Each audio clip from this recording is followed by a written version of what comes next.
When everything felt heavy. Have you ever sat at a kitchen table at night, staring at numbers that no longer make sense, while pretending everything is fine because your kids are asleep and your partner is tired too? This video is about those moments. When money disappears, confidence cracks, English feels impossible to practice, and yet something quiet refuses to leave. In the next 20 minutes, I'll tell you what 3 weeks in America taught me about love, marriage, children, and why slow, simple English can still survive when life feels unbearably heavy. There's a strange weight that doesn't press on your shoulders, but on your chest. You wake up with it. You brush your teeth with it. It follows you like background noise. 3 weeks ago, that weight became real for me in the US, not with a dramatic phone call or a sudden disaster, but with silence. The kind of silence where you already know the answer before checking your bank account. When everything felt heavy, it wasn't because I was poor. It was because I was unsure. The brain hates uncertainty more than pain. Neuroscience shows that when outcomes are unclear, your amygdala, the fear center, fires non-stop, draining energy and motivation. That's why, in moments like this, even small things feel hard. Including learning English. You might recognize this feeling.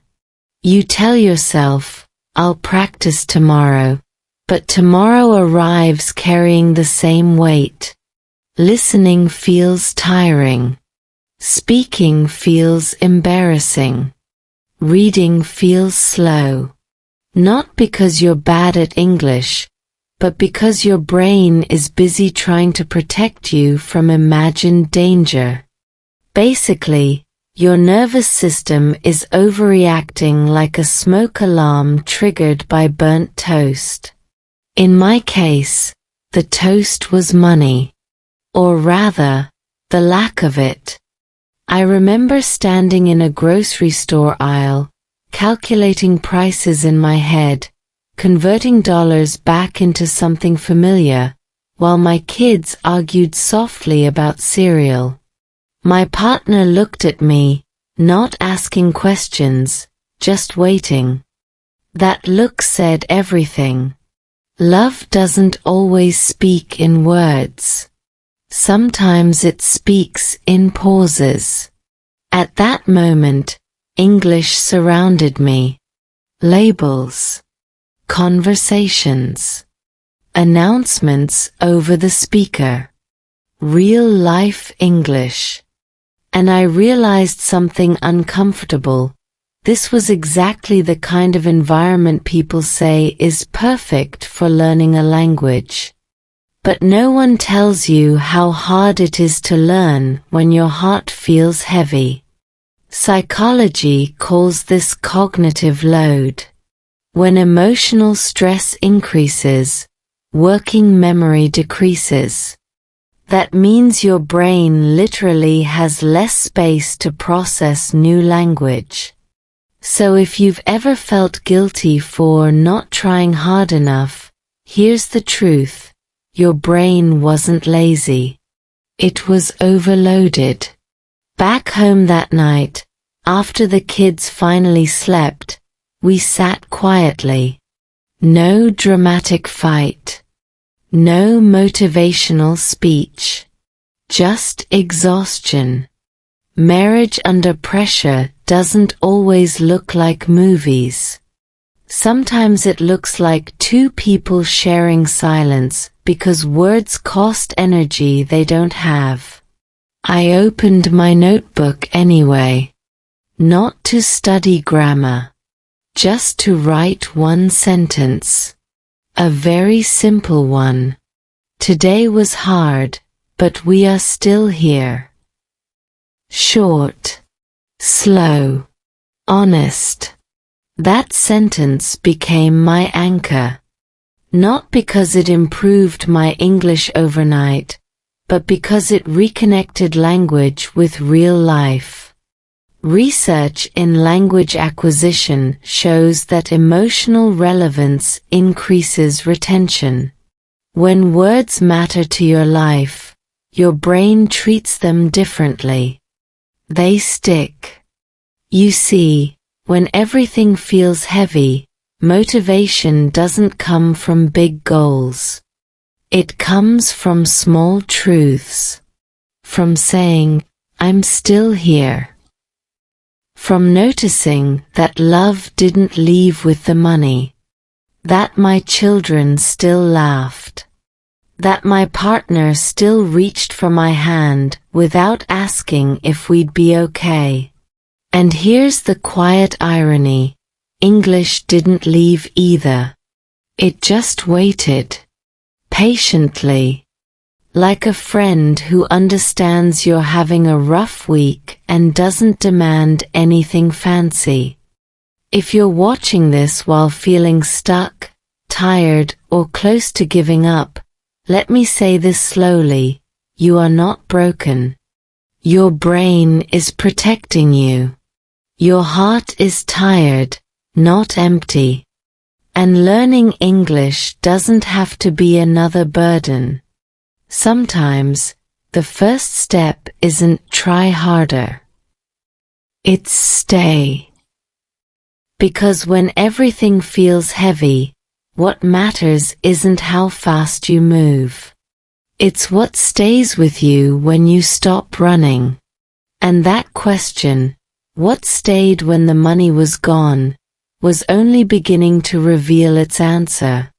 3 weeks in America. America doesn't announce itself when it starts testing you. It doesn't tap your shoulder or give you a warning. It just keeps going, fast, loud, expensive, while you stand there pretending you're keeping up. 3 weeks in, I realized this country wasn't trying to be cruel. It was simply honest. And honesty, when you're already tired, can feel brutal. The first few days felt almost exciting. New streets. New accents. New chances to practice English in the wild. You hear phrases like "how's it going?" and you still answer a little too seriously. You smile more than necessary. Your brain is alert, curious, alive. This is what people imagine when they think of learning English in the US. But curiosity burns fuel. And fuel, as I was learning quickly, costs money. By the end of the first week, excitement quietly turned into calculation. Every decision came with a pause. Coffee or no coffee? Drive or walk? Buy now or wait? These pauses seem small, but they stack up.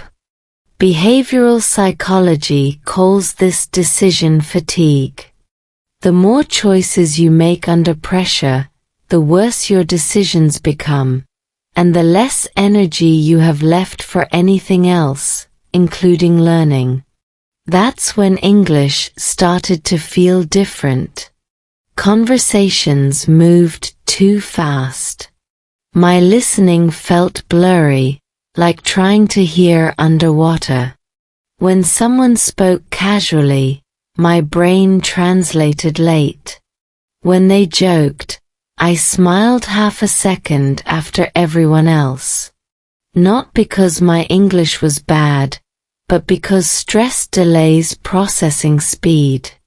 Studies show chronic stress can slow language comprehension by up to 30%. No one tells you that part. At home, the atmosphere shifted too. Not dramatically. Just subtly. We spoke less. Not because we were angry, but because silence was cheaper than arguments. Kids sense this immediately. They don't need numbers. They read tone, body language, pauses between words. One night, my child asked a simple question in English they'd picked up from school. Are we okay? 5 words. Perfect pronunciation. Terrible timing. I answered slowly, choosing each word like it mattered, because it did. We are okay. Just careful right now. Simple English. Real life. No grammar lesson could compete with that moment. Language learning works best when meaning comes before perfection. That's not motivation talk. That's neuroscience. The brain prioritizes survival-related communication over correctness. 3 weeks in America taught me something uncomfortable. Immersion doesn't guarantee progress. Presence does. You can be surrounded by English and still feel disconnected if your mind is elsewhere. That's why so many people live abroad for years and still feel stuck. Their ears are open, but their nervous system is busy scanning for danger. And danger doesn't have to be dramatic. Sometimes it's just uncertainty. Rent. Bills. Timing. The quiet fear of making one wrong move. There were moments I almost stopped trying altogether. I'll practice English later, when things calm down, I told myself. But calm is a luxury. Life doesn't wait. If you only practice when conditions are perfect, you'll be waiting forever. So I changed the rules. I stopped studying. I started noticing. A sentence on a sign. A phrase my partner used when tired. The way Americans soften bad news with polite words. This is called passive input, and research shows it reduces resistance because it doesn't trigger performance anxiety. Instead of forcing myself to speak more, I spoke slower. Instead of learning new words, I reused old ones. Confidence doesn't come from complexity. It comes from control. When you feel in control, your brain relaxes. When your brain relaxes, learning sneaks back in. By the end of the 3rd week, nothing magical happened. The money didn't return. The pressure didn't disappear. But something shifted. I stopped fighting reality. I stopped pretending this was a temporary inconvenience and started treating it like life. Messy, emotional, unfinished. And in that acceptance, English quietly stayed with me. Not as a goal. Not as a burden. But as a tool woven into survival, family, and small honest moments. America didn't break me in those 3 weeks. It stripped things down. And once things are stripped down, you finally see what's real. Money was the first to leave. Money doesn't disappear loudly. It doesn't slam doors or shout goodbye. It just stops showing up. One day, you're still planning. The next, you're calculating. That's how I knew money was the first thing to leave. Not with drama, but with absence. There's a specific moment when numbers stop being abstract. For me, it was opening an app and realizing I wasn't afraid of what I saw. I was afraid of what came after. That's an important difference. Fear of numbers is temporary. Fear of the future is heavier. Neuroscientists explain this as anticipatory stress. Your brain reacts more strongly to what might happen than what already has. That's why losing money often hurts more before it actually runs out. When money left, language changed. Not vocabulary, tone. Conversations became shorter, softer, more careful. In psychology, this is called linguistic compression. Under stress, humans naturally reduce speech to essentials. Fewer words, more meaning. Ironically, this is exactly how beginners are taught to learn English. I noticed myself doing it unconsciously. We'll wait. Not today. It's okay. Simple phrases. Real English. No grammar drills. No flashy expressions. Just survival language. And here's the part no textbook tells you. This kind of language sticks because it's emotionally charged. The brain tags it as important. At home, my partner and I didn't argue about money. That surprised me. Research shows financial stress is one of the top predictors of marital conflict. But conflict requires energy. We didn't have extra. What we had was restraint. Sometimes restraint looks like love. Sometimes it looks like exhaustion pretending to be maturity. I'd lie awake listening to American traffic outside, practicing sentences in my head like a reflex. Not ambitious ones. Honest ones. We'll figure it out. We're not alone. Repetition, especially under emotional arousal, strengthens neural pathways. That's why songs stick when you're heartbroken. That's why these sentences stayed with me. But money leaving also exposed something uncomfortable. My motivation to learn English had been partly tied to control. When I felt in control of my life, learning felt empowering. When control slipped, English felt useless. This is common. Studies in adult learning show motivation drops sharply when learners feel their efforts won't change outcomes. So I had to redefine the purpose. English wasn't a ladder anymore. It was a handrail. Something to hold onto while walking through uncertainty. One evening, my child asked for something small. Something we couldn't buy. I said no. Then I explained slowly in English, because that's the language around us now. The words came out careful, gentle. My child nodded. Not theirs. No drama. Just understanding.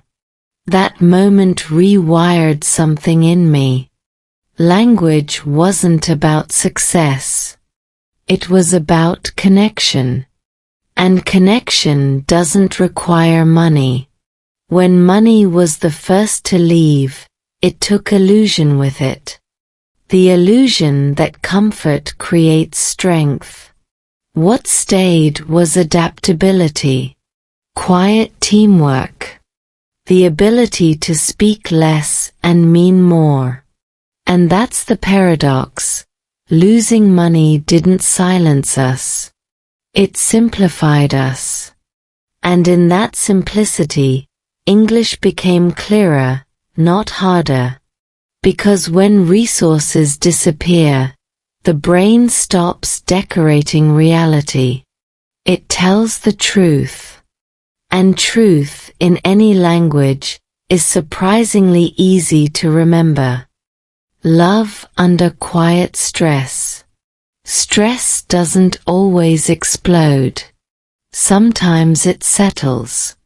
It sits between two people like a third presence at the table, listening, waiting, saying nothing. That's what love under quiet stress feels like. Not dramatic. Just heavy in a way that changes how you breathe. Movies teach us that love is tested by big fights. Real life prefers smaller experiments. Missed eye contact. Short replies. A longer pause before answering, "Are you okay?" Psychologists call this emotional load sharing. When stress rises, couples subconsciously redistribute emotional labor.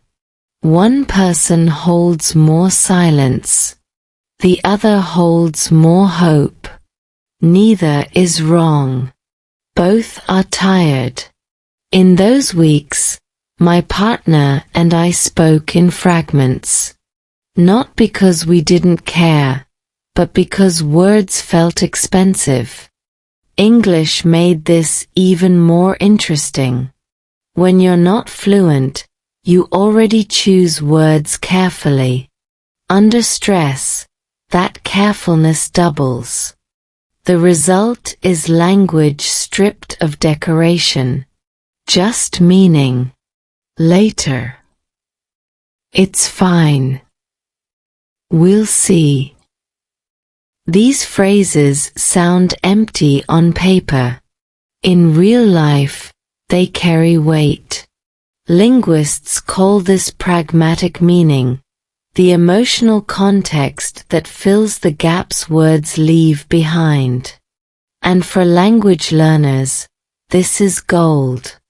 You're not memorizing phrases. You're living them. I noticed something unexpected. Our listening improved before our speaking did. Under stress, humans become better listeners. The brain scans tone, facial expression, micropauses. This is evolutionary. When resources are low, missing social cues can be dangerous. So your brain sharpens that skill automatically. That's why, if you're struggling to speak English but feel your listening improving, you're not failing. You're adapting. There was a night when my partner finally said, "I'm scared." Not loudly. Not in a breakdown. Just a sentence placed gently between us. Fear, expressed calmly, is intimacy. Neuroscience shows that naming emotions reduces their intensity. Language regulates the nervous system. I answered with the simplest English I could manage. Me too. But we're still together. No complex grammar. No perfect tense. Just truth. And the room felt lighter. Not solved. Lighter. Love under quiet stress isn't about reassurance speeches. It's about consistency. About showing up emotionally even when you have nothing practical to offer. Studies on long-term relationships show that perceived emotional availability predicts stability more than financial security. That realization changed how I viewed English practice.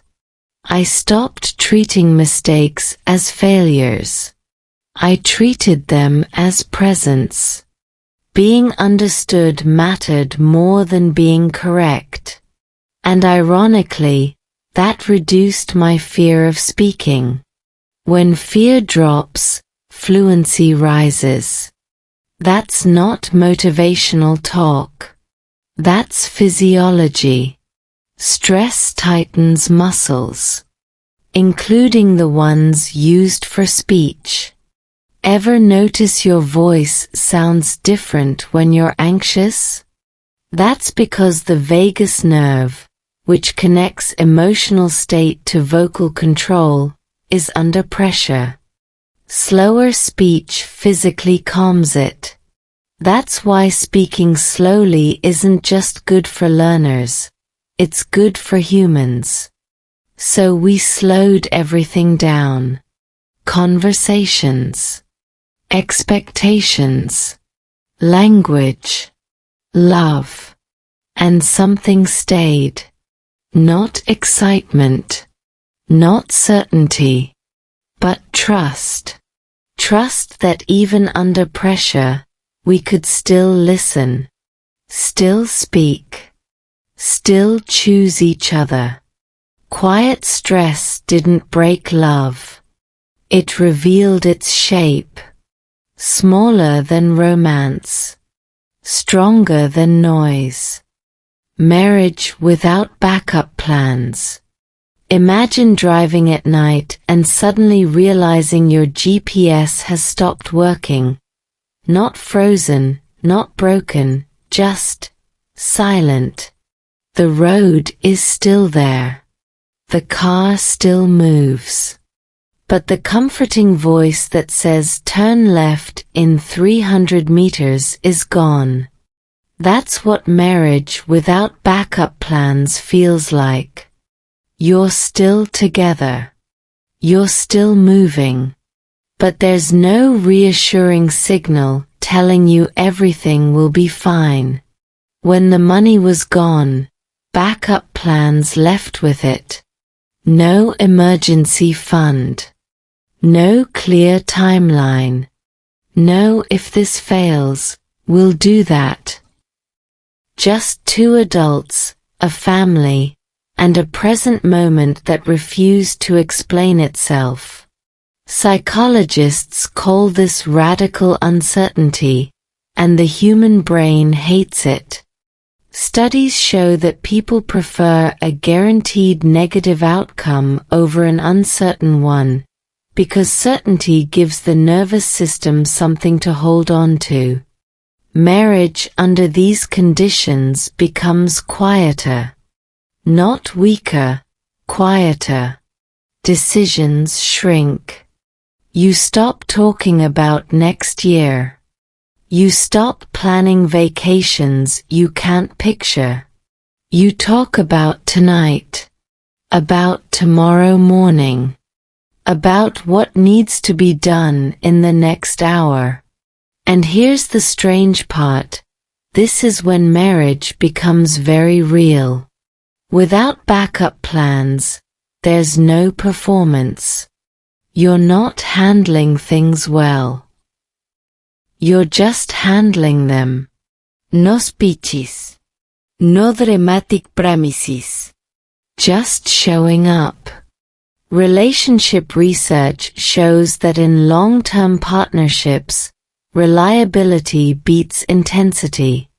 Being predictable in small ways builds more trust than big emotional gestures.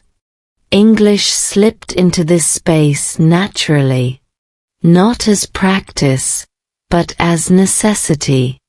When you're living in the US, English becomes the default setting of reality. Forms. App notifications. School emails.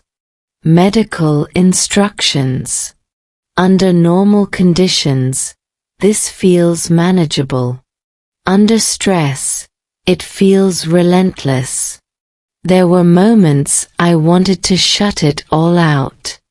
To say, I'll deal with English later. but later didn't exist. So I adapted. I simplified. I reused the same sentence structures again and again.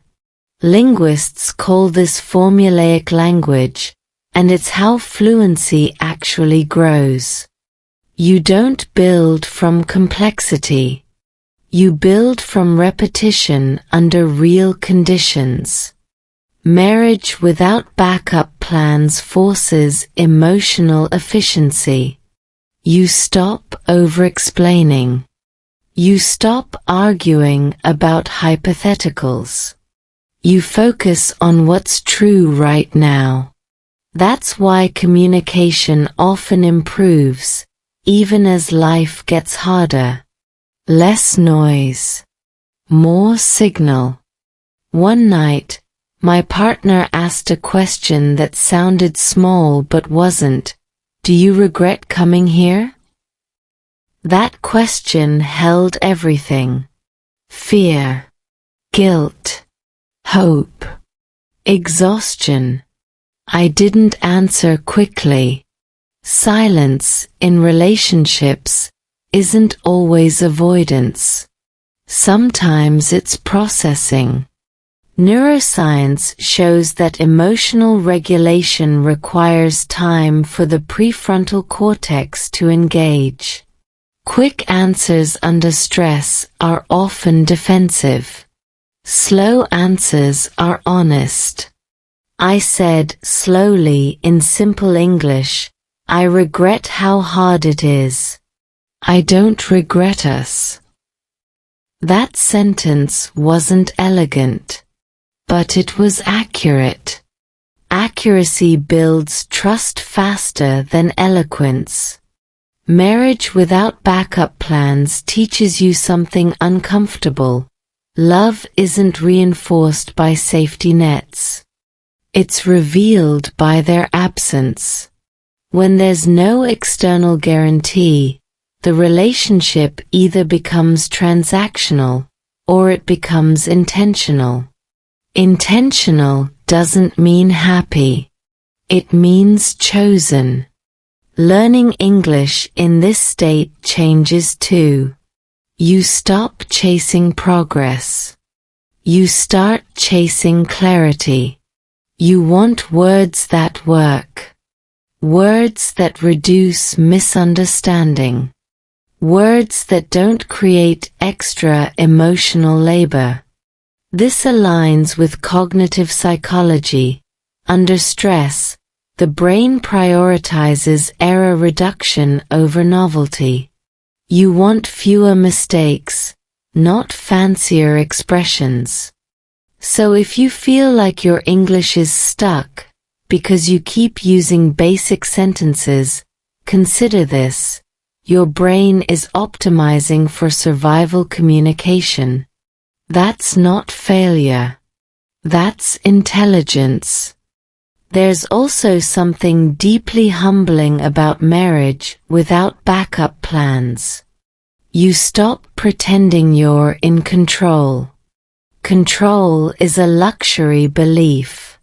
When it disappears, cooperation takes its place. You negotiate less. You support more. You listen for what's unsaid. And listening, real listening, is a language skill most courses ignore. I noticed I became better at understanding tone, even when vocabulary failed. Better at reading intention behind broken sentences. This is called pragmatic competence, and it's a core component of fluency. Native speakers use it constantly. Learners rarely get credit for it. Marriage taught me that. Without backup plans, every day feels provisional. But provisional doesn't mean fragile. It means flexible. And flexibility, according to resilience research, is one of the strongest predictors of long-term success in relationships, learning, and mental health. Money didn't give us certainty. Backup plans didn't give us peace. What stayed was commitment expressed in small, boring, repeatable actions. And in a strange way, English stayed too. Not as a dream of becoming fluent, but as a tool to stay connected when everything else felt uncertain. Marriage without backup plans isn't romantic. It's real. And real, while uncomfortable, is surprisingly teachable, especially when you're learning how to speak, listen, and stay at the same time. Children notice everything. There's a myth adults like to repeat when life gets hard: the kids don't notice. It sounds comforting, like a blanket you pull over your own anxiety. But it's wrong. Children notice everything. Not the numbers, not the details, but the temperature of the room. The emotional weather. And when money was gone, the climate in our home changed long before anyone explained why. Children are emotional scientists. Their brains are wired to detect inconsistency because their survival depends on it.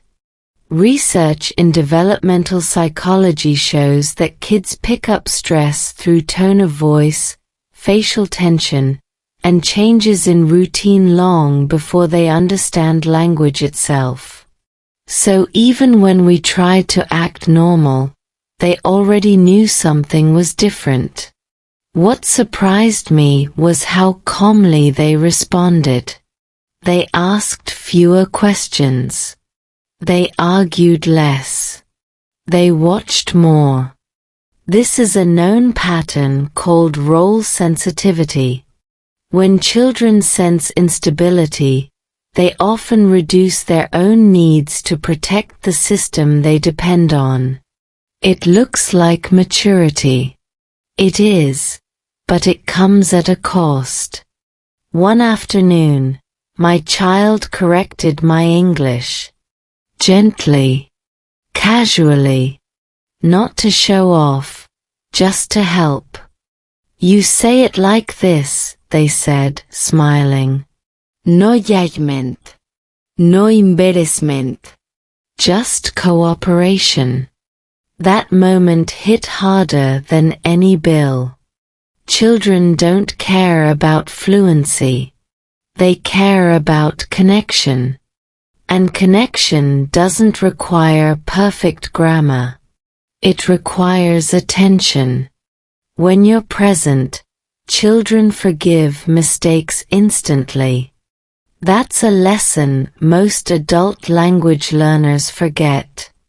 I started noticing how my kids used English. Simple structures. Repetition. Emotional clarity. They reused phrases because they worked, not because they were impressive. That's how language is meant to function. Linguists call this usage-based learning. You learn what you need when you need it, in context. Meanwhile, I realized something uncomfortable. I had been hiding my struggle with English from my children, thinking I was protecting them. In reality, I was missing an opportunity. Modeling vulnerability is one of the strongest teaching tools. Studies show that children develop resilience when they see adults face difficulty without collapsing or pretending everything is fine. So I changed my approach. I spoke English more openly, even when it was slow. I named confusion instead of covering it up. "I don't understand yet. Can you repeat?" These are powerful sentences. They show curiosity, not weakness. And children mirror what they see. My kids started using those sentences too. Not just in language, but in life. There was a night when one of them asked, "Are we poor now?" That question carries adult fear in a child's voice. I didn't rush to reassure. Rushing minimizes. Instead, I answered honestly, slowly, in simple English. We have less money right now. But we are safe. We are together. Children don't need certainty. They need honesty framed with safety. Neuroscience confirms this. Predictable emotional responses reduce anxiety more than false positivity. After that, something shifted. The kids relaxed. Not because the problem was solved, but because it was named. Language gives shape to fear. Once shaped, fear becomes manageable. And here's where English practice quietly deepened. Conversations became intentional. Slower. Clearer. We repeated phrases. We clarified meanings. We listened to each other fully. This is what language teachers call comprehensible input, but at home, it's just family talking through life. I noticed my children didn't care when I made mistakes. They cared when I wasn't listening. That distinction matters. Most adults fear judgment. Children respond to presence. From a cognitive perspective, learning in emotionally safe environments increases retention and reduces performance anxiety. That's why kids learn languages faster. Not because they're smarter, but because they're less afraid. Watching my children adapt taught me something humbling. Resilience isn't loud. It's observant. It adjusts quietly and keeps going. When money left, they didn't panic. They recalibrated. They noticed what stayed. Dinner together. Stories at night. Laughter over small things. Consistency beats abundance every time. And English? English became a shared space, not a test. A place where mistakes were normal, questions were welcome, and effort mattered more than outcome. Children notice everything. Especially how you handle uncertainty. They don't need you to be strong. They need you to be real, and willing to keep talking, even when the words come slowly. Because what they're really learning isn't English. It's how to stay human when life gets hard.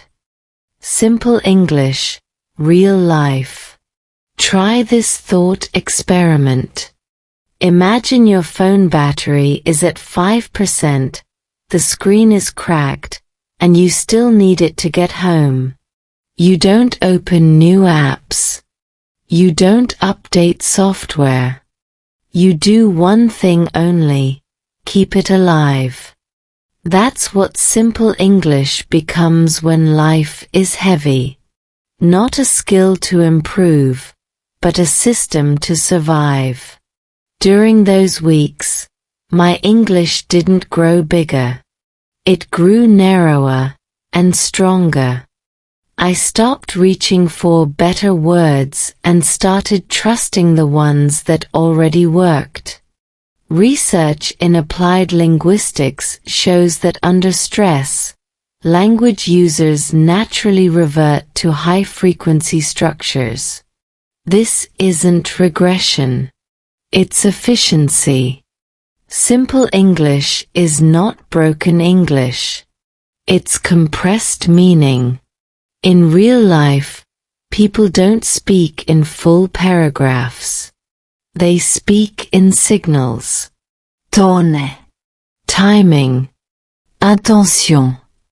The phrase "it's okay" can mean acceptance, surrender, reassurance, or exhaustion depending on how it lands. This is pragmatics, the invisible layer of language, and it's where real fluency lives. I noticed Americans around me doing this constantly. Short answers. Softening phrases. Indirect honesty. "We'll see." That might be tough. These sentences are polite masks for reality.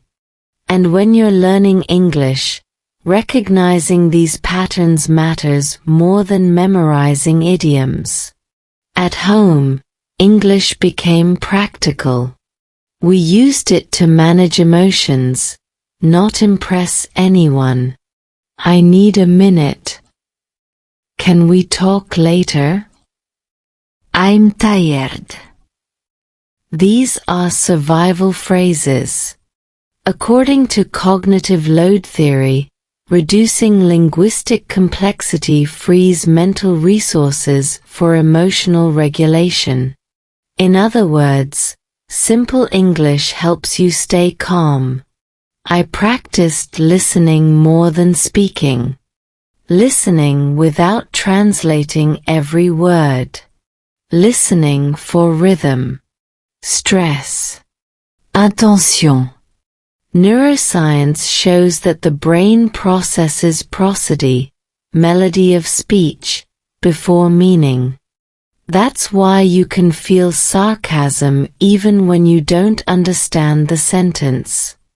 Training this skill makes comprehension faster and less exhausting. One evening, I realized I had been using the same 10 sentences all day. And nothing broke. Life continued.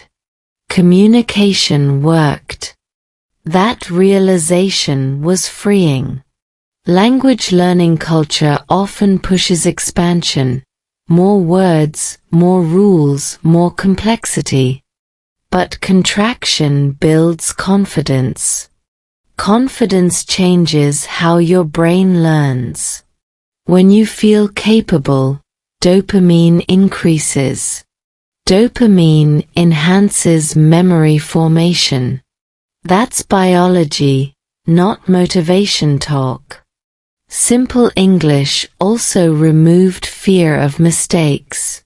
When sentences are short, errors are easier to fix. Repairing communication in real time is a critical fluency skill. Native speakers do it constantly. They restart. They rephrase. They clarify. Perfection is not the goal, repair is. I started modeling this openly. "Sorry, let me say that again.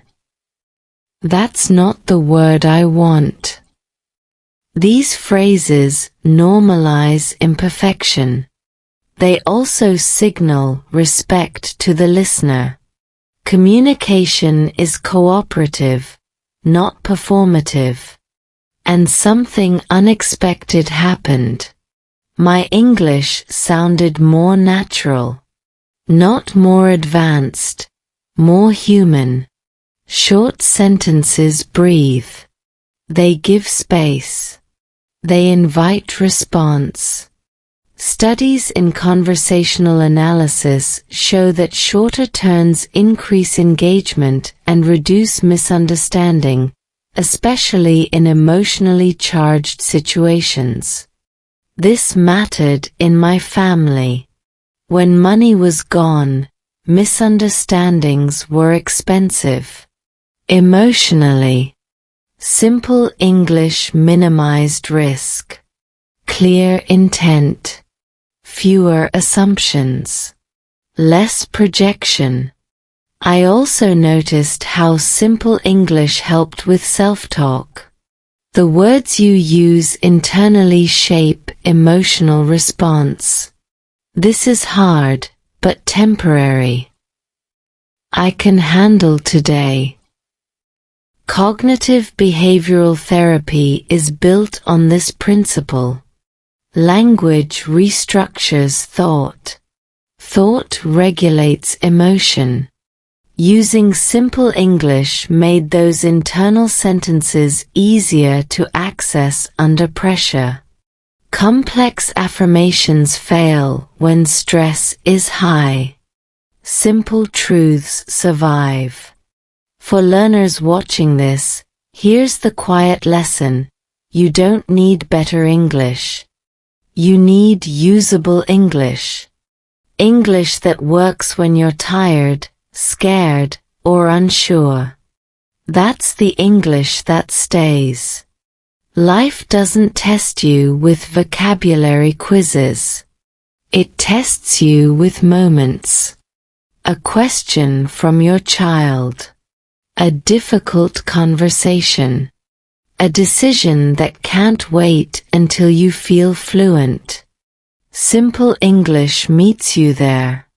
When money was gone, ambition shrank. Presence didn't. And in that space, English stopped being a goal and became a bridge, between fear and calm, between silence and understanding. Real life doesn't speak fast or fancy. It speaks clearly, honestly, and just enough. The brain under financial fear. Picture your brain as a smoke alarm. It's not designed to be accurate. It's designed to be loud. When financial fear enters the room, the alarm doesn't check facts or timelines. It screams. And once it starts screaming, everything else becomes harder, including learning a new language. Financial stress activates the amygdala, the brain's threat detector. When it's on, the prefrontal cortex, the part responsible for focus, planning, and language processing, gets less blood flow. This isn't weakness. It's biology. Your brain is choosing survival over sophistication. That's why, when money was gone, my English didn't feel accessible. Words I knew disappeared. Listening felt exhausting. Speaking felt risky. Under threat, the brain narrows attention. It's like trying to read while someone keeps tapping you on the shoulder. Many learners blame themselves at this stage. I'm losing progress. I'm getting worse. But what's actually happening is state-dependent performance. Your brain can access skills only in conditions similar to where they were learned. Calm brain, calm access. Stressed brain, limited access. Understanding this changes everything. Instead of pushing harder, I worked with my nervous system. Slower pace. Familiar phrases. Predictable routines. Neuroscience shows that predictability reduces amygdala activation. When the brain feels safer, learning resumes naturally. I noticed my body before my language. Tight jaw. Shallow breathing. Fast speech. These are signs of sympathetic nervous system dominance, the fight-or-flight state. Language learning requires the parasympathetic system, where curiosity and absorption live. So I slowed my breath before conversations. Longer exhales activate the vagus nerve, signaling safety. This isn't meditation talk. It's physiology. When the body calms, the voice follows. Financial fear also distorts perception. Cognitive psychology calls this threat bias. You overestimate risk, underestimate capacity, and interpret neutral events as negative.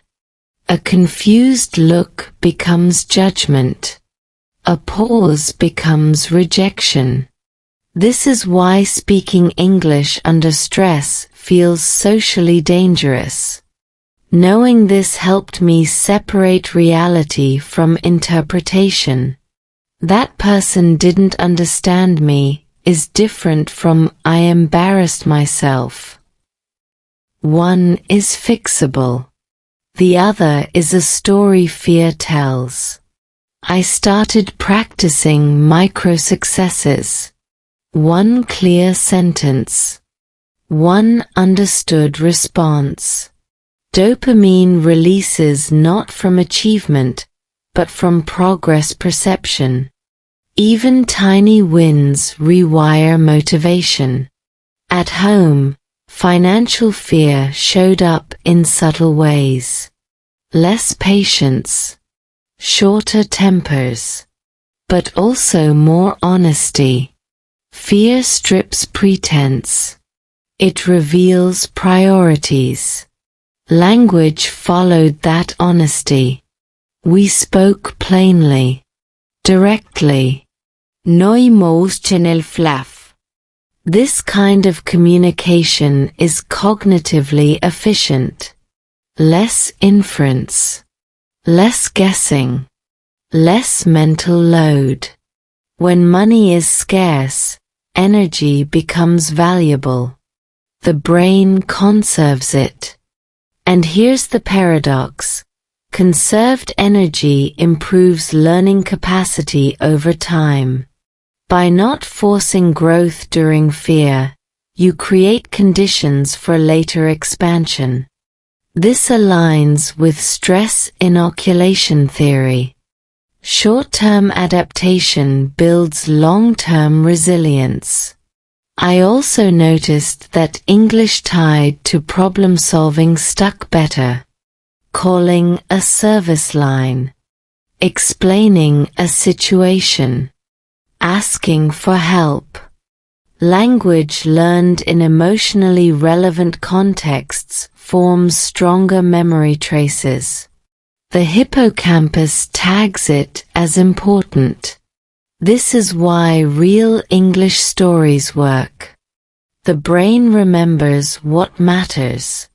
Financial fear doesn't make you stupid. It makes you cautious. It slows you down. And slowing down, while uncomfortable, can deepen learning if you respect the process. If you're watching this feeling behind, remember, your brain isn't broken. It's protecting you. Give it safety, not pressure.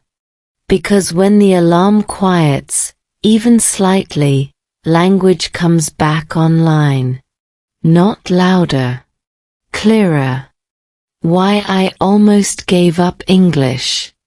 There's a specific kind of quitting that doesn't look like quitting. You don't throw away your books. You don't say, I'm done. You just stop opening things. Stop pressing play. Stop believing that today is a good day to try. That's how I almost gave up English. Not with a decision, but with delay. Under financial stress, English started to feel irrelevant. Not useless, irrelevant. When your brain is focused on stability, long-term goals lose their shine. Psychologists call this temporal discounting. The more uncertain the future feels, the less value you assign to future rewards. Fluency is a future reward. Survival is now. So I told myself a story. I'll get back to English when life is calmer. That story felt reasonable. It was also dangerous. Because calm is not a guarantee. It's a phase. And if your habits depend on perfect conditions, they won't survive real life. What really made me want to quit wasn't difficulty. It was shame. Shame is quiet. It whispers that effort without visible progress is embarrassing. That being slow as an adult is unacceptable. Neuroscience shows that shame activates the same brain regions as physical pain. That's why even opening an English app felt heavy. Not intellectually heavy, emotionally heavy. I compared myself to who I thought I should be by now. Comparison is a cognitive trap. It ignores context. Stress changes performance. But shame ignores that science and personalizes the struggle. There was a day I put on an English video and turned it off after 30 seconds. Not because I didn't understand, but because I understood too well how far I felt from where I wanted to be. Awareness without compassion leads to quitting. I noticed something else. When English felt like self-improvement, it felt optional. When it felt like self-judgment, it felt dangerous. Neither state supported learning. The shift came from reframing English as maintenance, not progress. Like brushing your teeth. You don't brush to get better at teeth. You brush to prevent decay. Cognitive psychology supports this. Identity-based habits survive stress better than goal-based ones. So I lowered the bar intentionally. 1 sentence. 1 minute. 1 interaction. Not to improve, but to stay connected. Staying connected reduces shame. Shame thrives in isolation. I also changed how I talk to myself in English. Instead of aspirational phrases, I used functional ones. I can try. That's enough for today. Language shapes self-perception. When your internal language is supportive, your nervous system relaxes. Research in self-compassion shows that learners who respond to difficulty with kindness persist longer and learn more effectively. Harsh self-talk increases cortisol, which impairs memory. Kindness is not softness. It's strategy. There was a night I admitted out loud, I don't have energy for English today. Saying it removed pressure. And interestingly, pressure was what made English feel impossible. When pressure dropped, curiosity returned. I listened passively. No subtitles. No notes. Just exposure.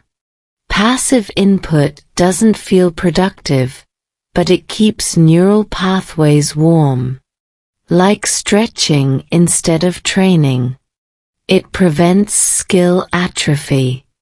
Almost quitting English taught me this. Motivation is fragile.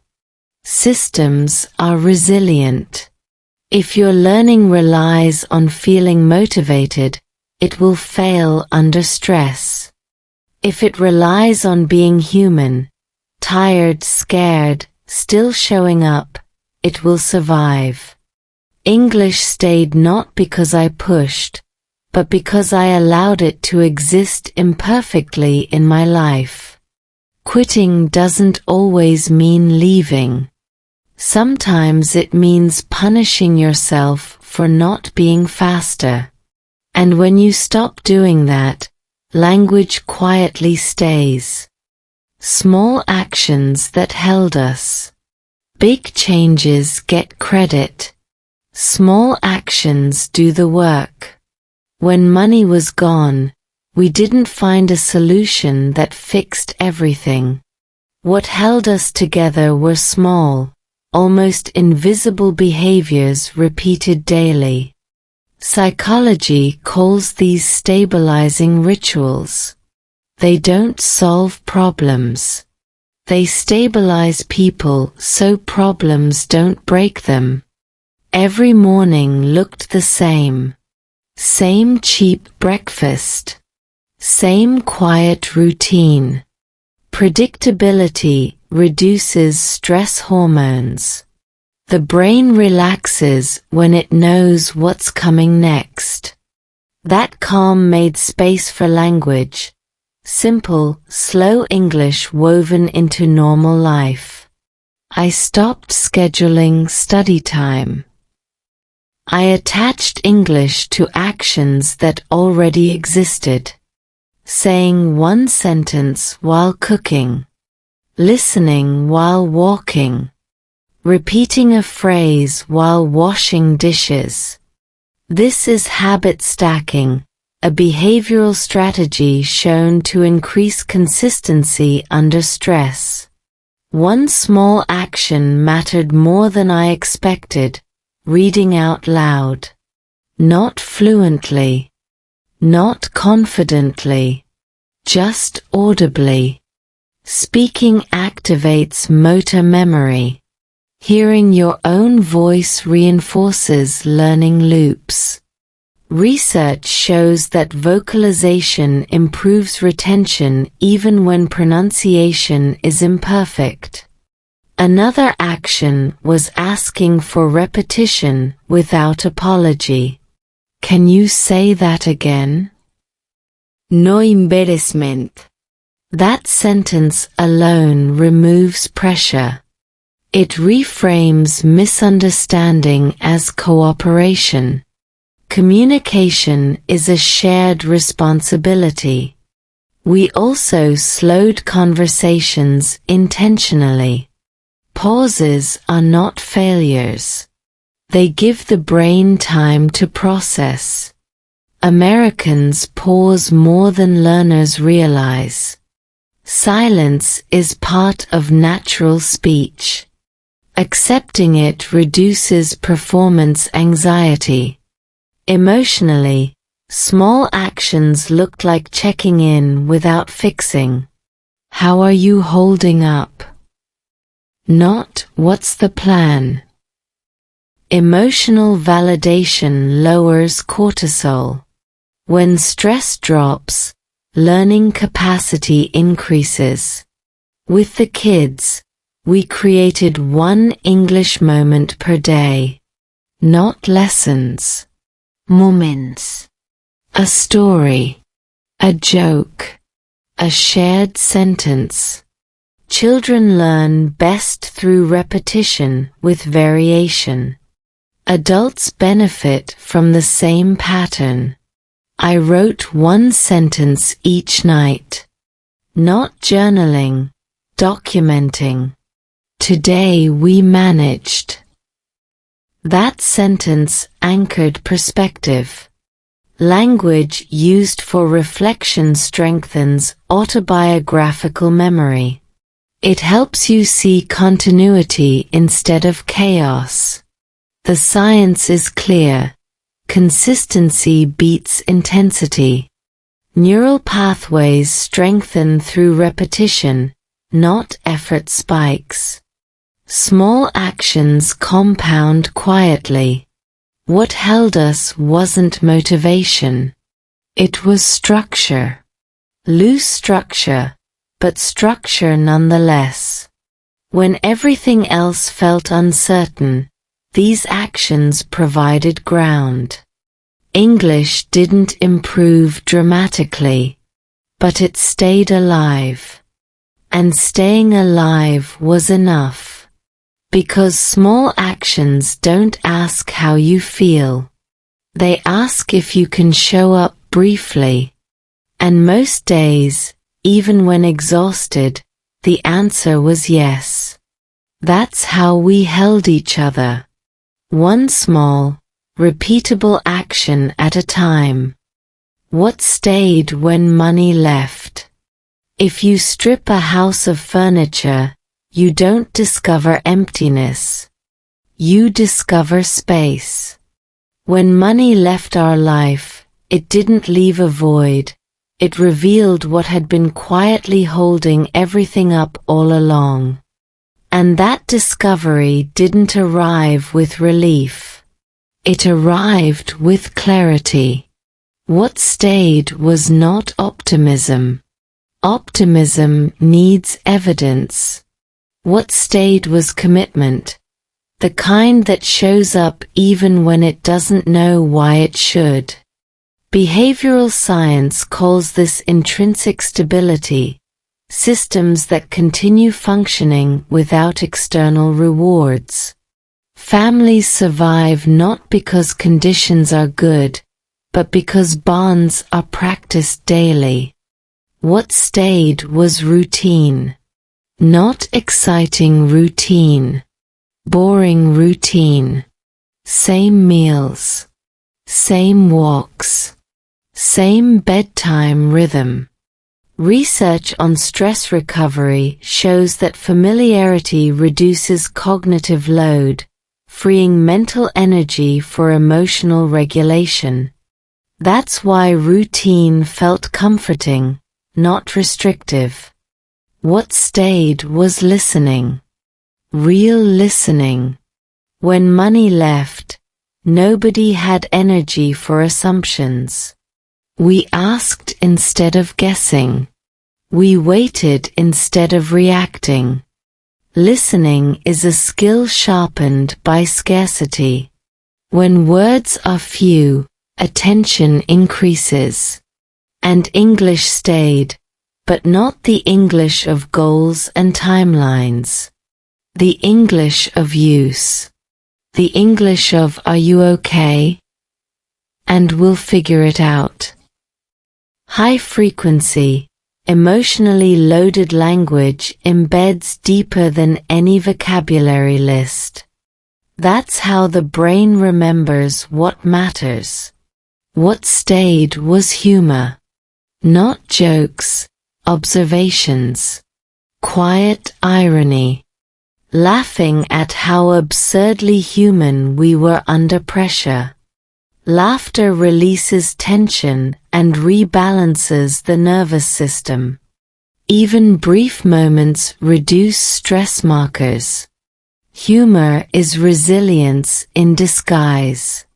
What stayed was trust built through small follow-throughs. Promises kept at a micro level. I'll call. I'll be there.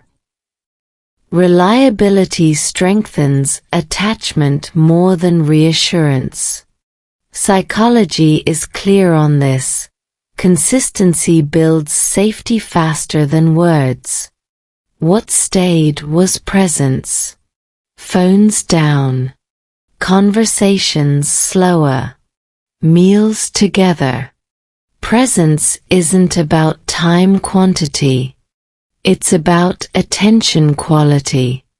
When attention deepens, connection strengthens, even under stress. What stayed was the habit of staying. Not fixing. Not escaping. Staying.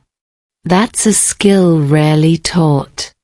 Yet it underlies resilience, learning, and love. Staying rewires the brain to tolerate discomfort without panic. English benefited from that tolerance. I stopped measuring progress and started noticing continuity. Continuity is the opposite of quitting. Language doesn't disappear when you stop chasing it. It waits where you left it. What stayed was humility, accepting help, asking questions, saying, "I don't know." These phrases are not signs of weakness. They are signs of adaptability. Adaptable systems survive longer than strong ones. What stayed was identity. Not the identity of success, but of effort. We are people who try. Identity-based behavior persists under stress. When learning English became part of who I am, not what I aim for, it endured. Money didn't take these things away because it never owned them. It just distracted us from noticing them. And when you notice what stays, fear loses leverage. Fear feeds on uncertainty. Stability starves it. So if you're watching this while feeling behind, ask a different question. Not what did I lose? But what stayed? Because what stays is what you build on. A quiet lesson for you. Imagine standing in a room after a storm. Not the dramatic kind with broken windows, but the quiet kind that leaves everything damp and still. That's what life felt like at the end of those weeks. Not solved. Not fixed.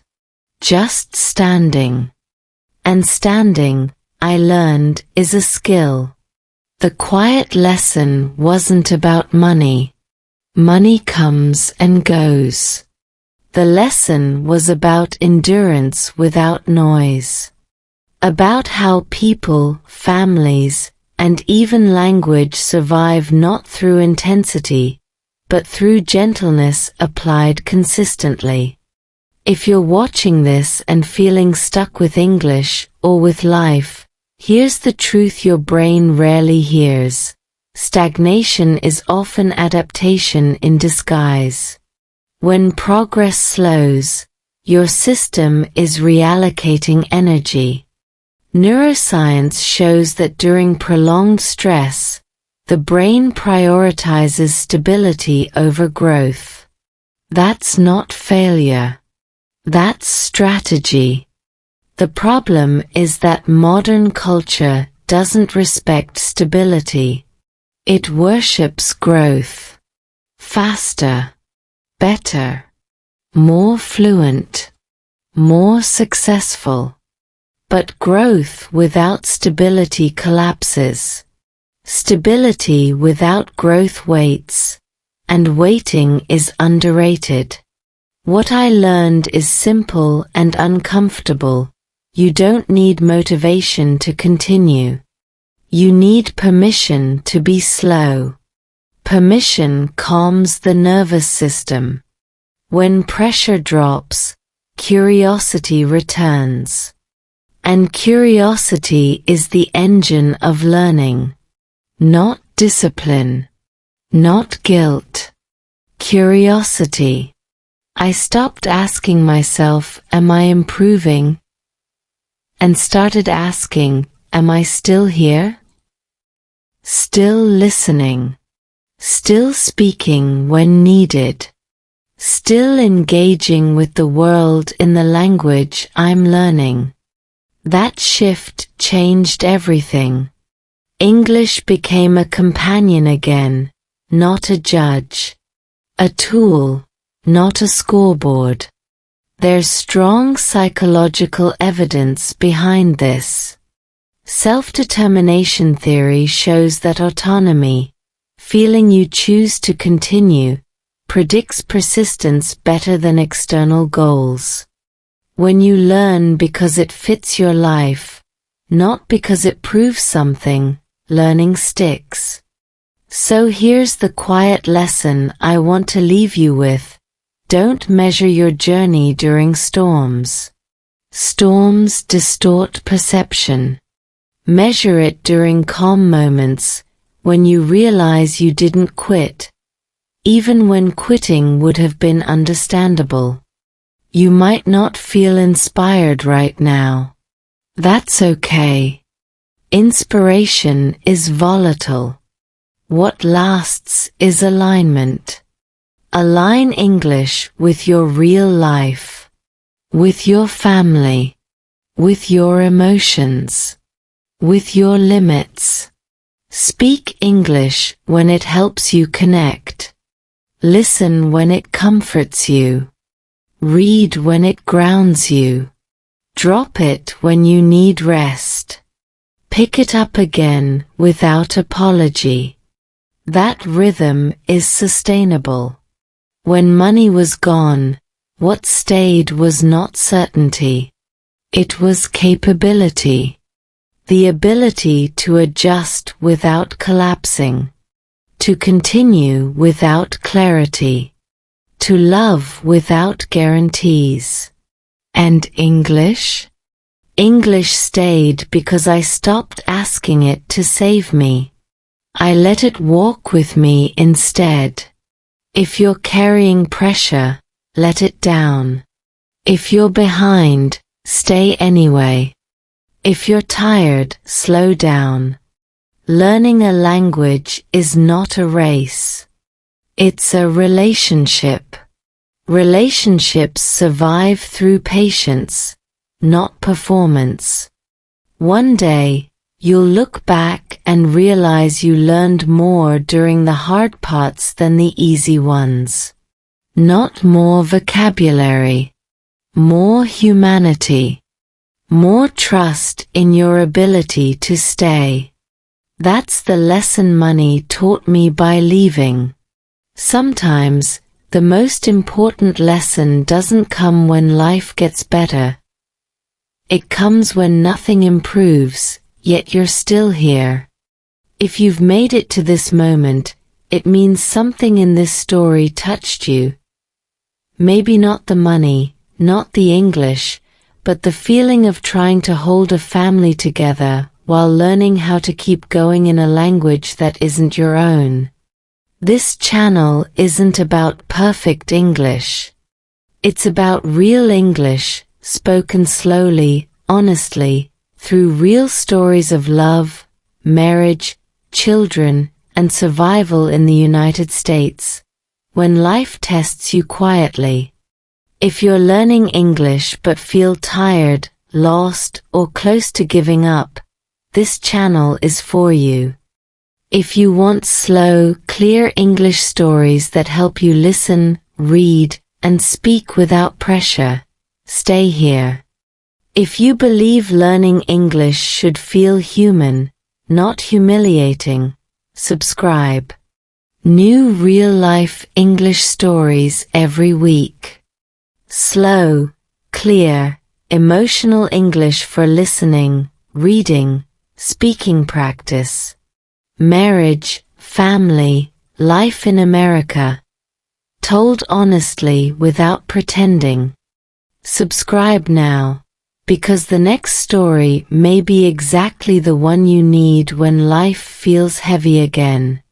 Like and share if this story reminded you that even when money is gone, something important can stay. And in the next video, I'll tell you what happened after this, when we thought things couldn't get harder, but they did. See you there.